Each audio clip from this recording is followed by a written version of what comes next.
शेती, सिंचन या दृष्टीनं मृद आणि जलसंधारण विभाग हा महत्त्वाचा आहे। राज्यामध्ये असलेले छोटे तलाव आणि पूर्व विदर्भातील विविध तलावातील गाळ, उपसा तसेच खोलीकरण करून त्याची सिंचन क्षमता वाढवण्यात येणार आहे। मृद आणि जलसंधारण विभागांतर्गत जलसंवर्धनाच्या जनजागृतीसाठी नवीन वर्षामध्ये पाणलोट रथयात्रा देखील काढण्यात येणार आहे। ही यात्रा जानेवारी ते मार्च या 3 महिन्यांमध्ये संपूर्ण राज्यात फिरणार असल्याची माहिती मृद आणि जलसंधारण मंत्री संजय राठोड यांनी दिली आहे। मृद आणि जलसंधारण विभाग पाणलोट क्षेत्रामध्ये काम करणाऱ्या विविध संस्था आणि व्यक्तींची मदत घेऊन विकासात्मक उपक्रम राबवणार असल्याचं मंत्री संजय राठोड यांनी सांगितलं। मुख्यमंत्री देवेंद्र फडणवीस यांनी 100 दिवसांचा विकास कार्यक्रम जाहीर केलाय। मृद आणि जलसंधारण विभागही 100 दिवसामध्ये राज्यात अनेक उपक्रम आणि योजना राबवणार आहे।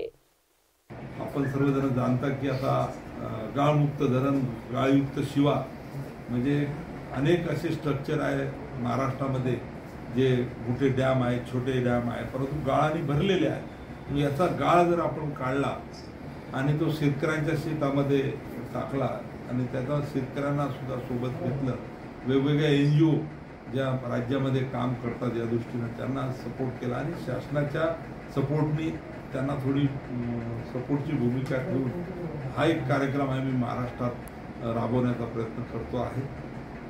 त्यासोबतच आता पाणलोट यात्रा म्हणून आमची यात्रा जानेवारीमध्ये सुरू होणार आहे।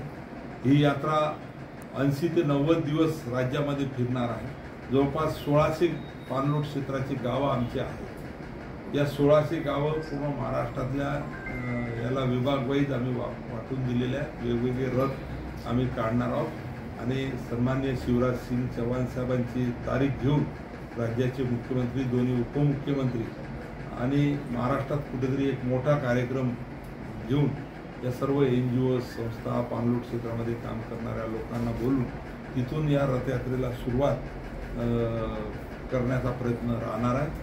असे 3 रथ आमचे फिरणार आहेत आणि हे रथ कंटिन्यू 4 महिने 80 दिवस 90 दिवस तसं नियोजन आमचं चालू आहे। 2-4 दिवसात त्याचं पूर्ण फायनल प्रोग्राम आम्ही जाहीर करणार आहोत आणि या पाणलोट यात्रेच्या माध्यमातून संवाद याच्यामध्ये प्रत्यक्ष अण्णाजी हजारे साहेब हे सहभागी होतील, आमिर खानजी सहभागी होतील, नाना पाटेकर होतील, मकरंद अनासपुरे होतील, अजून वेगवेगळ्या NGOचे पोपटरावजी पवार आहेत। हे सर्व असे पाणलोट आणि क्षेत्रामध्ये काम करणारे, जलसंधारणमध्ये काम करणारे या सर्वांना घेऊन आम्ही काम करणार आहोत। यासोबतच मागे थोडे दिवस माझ्याकडे जबाबदारी होती तेव्हा आम्ही पाहिलं की भरपूर वाव या खात्यामध्ये आहे।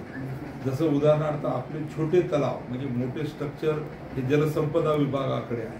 पहिले या विभागाला मायनर एज्युकेशनच म्हणत होतं, लघु पाटबंधारे। आता याचं नाव मृद व जलसंधारण केले आहे।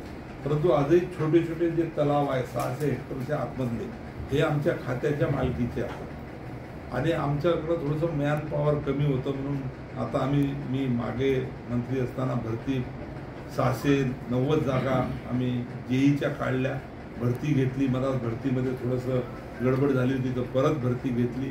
आता त्याचा रिझल्ट मी लावणार आहे आणि जानेवारी महिन्याच्या पहिल्या किंवा दुसऱ्या आठवड्यात या सर्व नियुक्त्या आम्ही करून टाकणार आहे। 690 जागा भरणार आहे। अजून 3000 नवीन जागा भरायचा प्रस्ताव आमच्याकडे आहे, तर तो प्रस्ताव सुद्धा आम्ही कॅबिनेट समोर घेऊन हे प्रस्ताव मान्य करून घेणार आहे। म्हणजे 3000 भरती आणि आता हे 690 भरती या भरत्या सुद्धा घेणार आहोत। परंतु आता मॅन पॉवर शेवटी आमच्याजवळ कमी आहेत म्हणून आमचे धरणाला अनेक वेळा कॅनल्स आहे, परंतु कॅनलमध्ये झुडपं वाढलेली आहे, गवत वाढलेलं आहे, पाणी शेवटच्या टोकापर्यंत टेलपर्यंत जात नाही आणि म्हणून मी आता ठरवलं आहे की आता हे जे काही आमच्या मालकीचे जेवढे काही छोटे धरणं आहेत यांचं शेवटच्या टोकापर्यंत पाणी जाण्यासाठी या सर्व कॅनलचं पाईपलाईनचं कॅनल करायचं, PDN कॅनल करायचं। म्हणजे मॅनपॉवर नसण्यामुळे मला आता दुसरा पर्यायच नाही आमच्याजवळ, म्हणून पाईपलाईनचा म्हणजे मुख्य कालवा आहे तो पूर्ण त्या कालव्यामध्ये पाईप टाकायचे आणि शेवटच्या टोकापर्यंत तो न्यायचा आणि जे शेतकरी लाभक्षेत्रात येतात त्यांना वॉलच्या माध्यमातून पाणी द्यायचा हा एक कार्यक्रम मी आता राबवण्याचं ठरवलेलं आहे। विभागाला अशा सर्व स्ट्रक्चरचं इस्टिमेट अंदाजपत्रक बनवायला मोठा पाईप नाही मीटर मोठा राहील टेक्निकल, आता मला माहीत नाही, परंतु आता जलसंपदा विभागाने सुद्धा टेलपर्यंत पाणी गेलं पाहिजे शेवटच्या टोकापर्यंत, म्हणून तोच प्रयत्न चालू केलेला आहे. कारण हे जर पाणी बऱ्याच वेळेस कॅनल फुटतो, लिकेज होतात, पाणी वाया जातो, नाल्यात जातो, म्हणून पाण्याचा पुरेपूर वापर जर करायचा आहे शेतकऱ्याच्या बांधापर्यंत शेतापर्यंत तर PDNच्या माध्यमातून चांगला या ठिकाणी प्रयत्न आम्ही करणार आहोत.